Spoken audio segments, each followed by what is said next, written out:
gusoma. Uyu munsi abatekinisiye badutengushye ntabwo bikeye ku byuma, abantu barimo bashima ntibyumvikanaga cyane. Murebe rero niba ijwi riri kumvikana, niwo murimo wanyu. Tugiye gusoma ijambo twaraye dusomye nijoro. Reka ndebe abantu uyu mwaka watangiye ijambo rya mbere bavuze ari Yesu. Abantu bavuze Yesu nk'ijambo rya mbere muri uyu mwaka bazamura ibiganza ndebe. Bavuze ijambo Yesu mu kanwa kabo nk'ijambo ryatangije uyu mwaka bazamura ibiganza. Yesu abamugisha. Ijambo ry'Imana ritubwira ngo Yesu ni Alpha na Omega, niwe ntangiriro n'amaherezo. Ibitangiranye na Yesu birangira neza. Haleluya.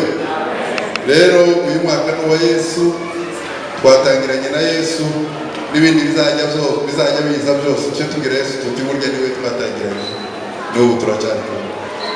Twaraye dusomye ijambo ryanditse mu gitabo cya Filimoni, igice cya mbere, icyo gice cyonyine afite, umurongo wa mbere niwo twahereye.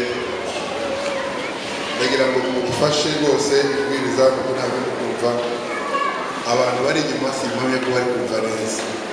Haranditse ngo Pawulo imbohe ya Kristo Yesu na Timoteyo mwene data, turakwandikiye Filimoni ukundwa dusangiye umurimo, na Afiya mushiki wacu, na Rukipo umusirikare mugenzi wacu n'itorero ryo mu rugo rwawe. Ubuntu bwe muri mwe n'amahoro biva ku Mana Data wa twese no ku Mwami Yesu Kristo. Shima Imana yanjye iteka ngusabira uko nsenze, aho niho twarangirije nijoro. Kuko numvise iby'urukundo rwawe no kwizera kwawe ugirira umwami Yesu n'abera bose, kugira ngo gusangira ko kwizera kwawe kubabere kugira akamaro, kubwo kumenya icyiza cyose kiri muri twe